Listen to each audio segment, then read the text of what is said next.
They create separate groups. They offer a mentor so that they will be able to help us out and move forward.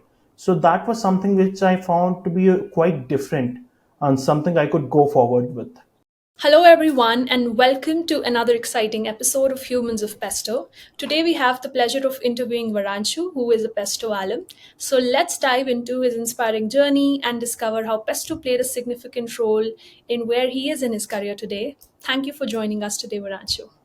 Thank you, Lisa, for having me. To kick things off, right, could you take us through your journey as a developer and what you've been up to before you joined Pesto? So let me just give you a small background about myself. I did my BTech in computer science from lovely Proficient University, that's in Jalandhar. I passed out in 2020, and since then I've been working in a startup based in Gurgaon, DigitUp, where I started as a junior software engineer, and then I became a software analyst, and currently I'm working as a senior front-end developer in another company, mirrAR. Few of my friends, we have been working together and building small projects. So that's how I got into web development and full stack development. Honestly, that's how my career started, and this fascination came.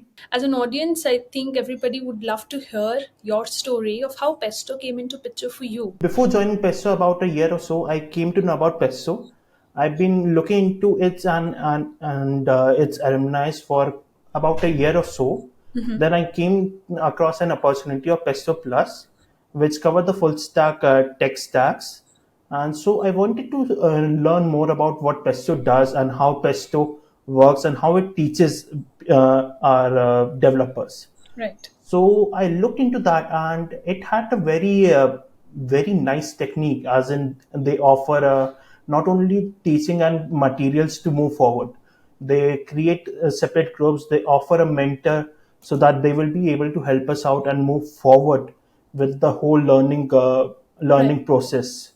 So that was something which I found to be quite different and something I could go forward with. So that's how I came to know about Pesto, and that's how I joined Pesto. Right, absolutely. But you've been through the program. What was your favorite part of the entire program? To be honest, I like the whole journey a lot, but my most favorite part was the project phase. As in, because we had to create our own projects from the scratch, as in from the design itself to Right. the end, and showcase two different team members, Pesto members, but people who are experienced in the field. So that was something which was quite different from me, because in the job also, you never get to work from the scratch itself. You come into picture from the development or the showcase.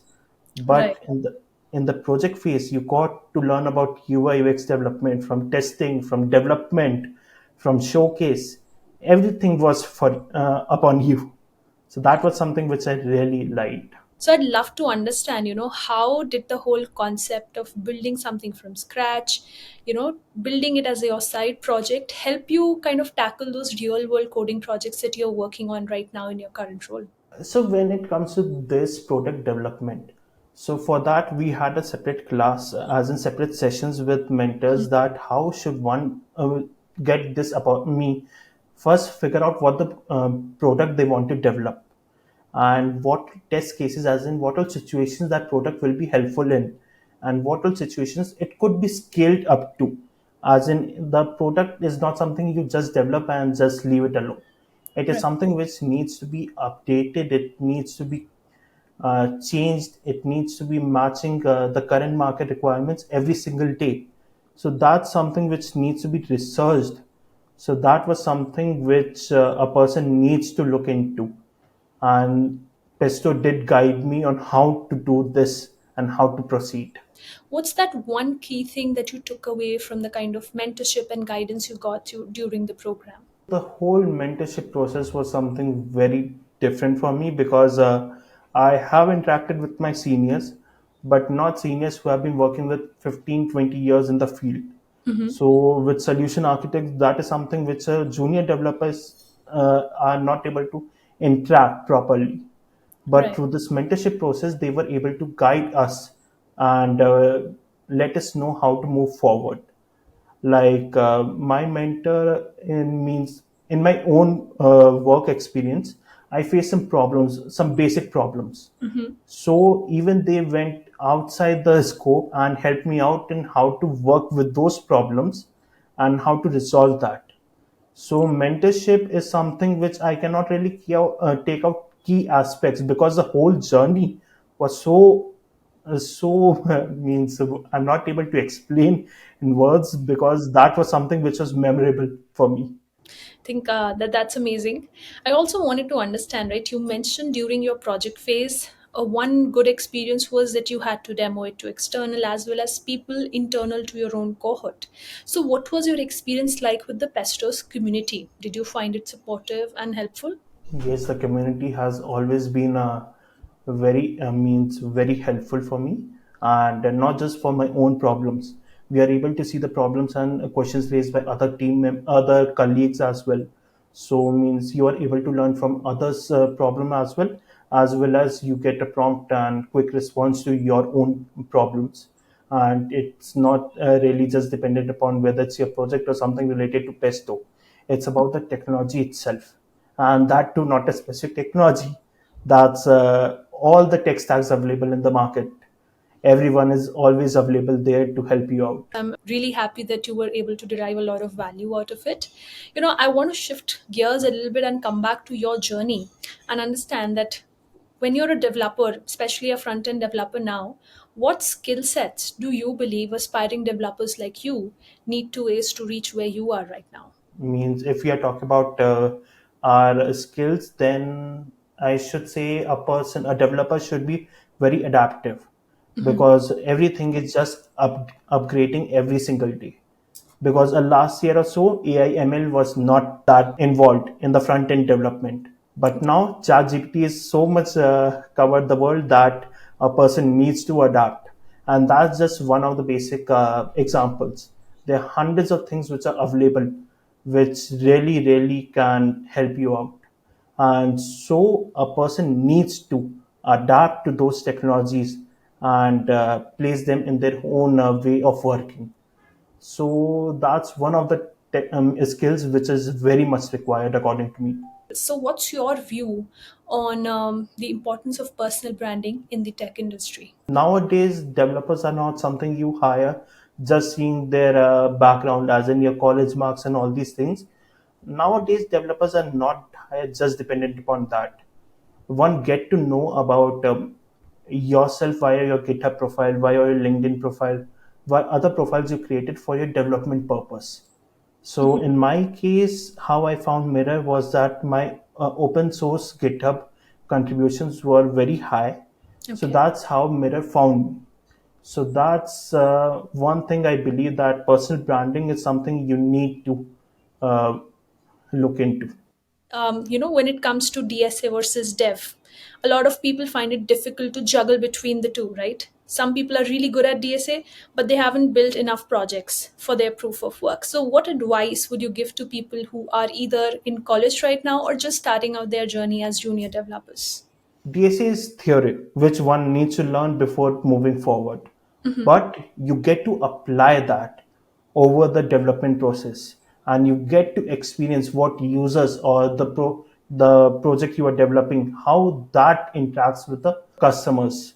So that's something you need to look into, and that's something you need to figure out because both are working together. It's not like one can work without the other. So a developer needs to work over both of them because both are very much important as well as both are very much interlocked. All right, I think that also brings me to this question, right? When you first started to code, probably in your college, what were some of the major challenges that you went into? Like right now, you're a senior dev. I'm sure you had a bunch of learnings from when you first started versus now that you're working on bigger projects. In college, the problem which I faced was learning and switching between different tech stacks together, whether it's Java, whether it's JavaScript, HTML, CSS, your Python, your PHP. All these things are something you need to work together and learn about all of them before you start your journey because just a key focus over one cannot really work. Right. Exactly. I think it's been an absolute pleasure understanding your journey. And I now wanted to kind of, add in a little bit fun to this conversation and have a fun rapid fire questions to get to know you better. So, are you ready for it? Yeah, sure. Okay, perfect. Let's get started. So, what's your favorite programming language? JavaScript. If you could build any tech product from scratch, what would it be? CMS, content management system. What is that one tech related skill you wish you had mastered sooner in your career? Adaptability. And if you could work with any tech company in the world, which one would it be? Google. Okay, sounds like a dream indeed. And now it's time for some fun ones. Tabs or spaces? Tabs. What's your go to music while coding? Uh, Selena Gomez. Okay, what's your biggest coding pet peeve? Stuck in a bug. What's your debugging strategy? Is it print statements or it's any debugger tool? It's print statements. Okay, what's the best tech conference you've attended so far? That was a Netlify tech conference. Yes, it explained about how to integrate our Gatsby and Netlify and Gatsby Valhalla. So that was something which was really. What's an open source project that you admire? That's a Gatsby plugin, Algolia plugin. So that was something which I really looked into from every pull request. And one piece of advice for aspiring developers. Just move forward. You will figure out the solution. Right. I think that's a very simple but a very powerful message. Thank you, Varanshu, for sharing your journey with us. And to all our listeners out there, remember, keep learning and keep growing. Stay tuned for more such engaging conversations and many more incredible individuals on Humans of Pesto.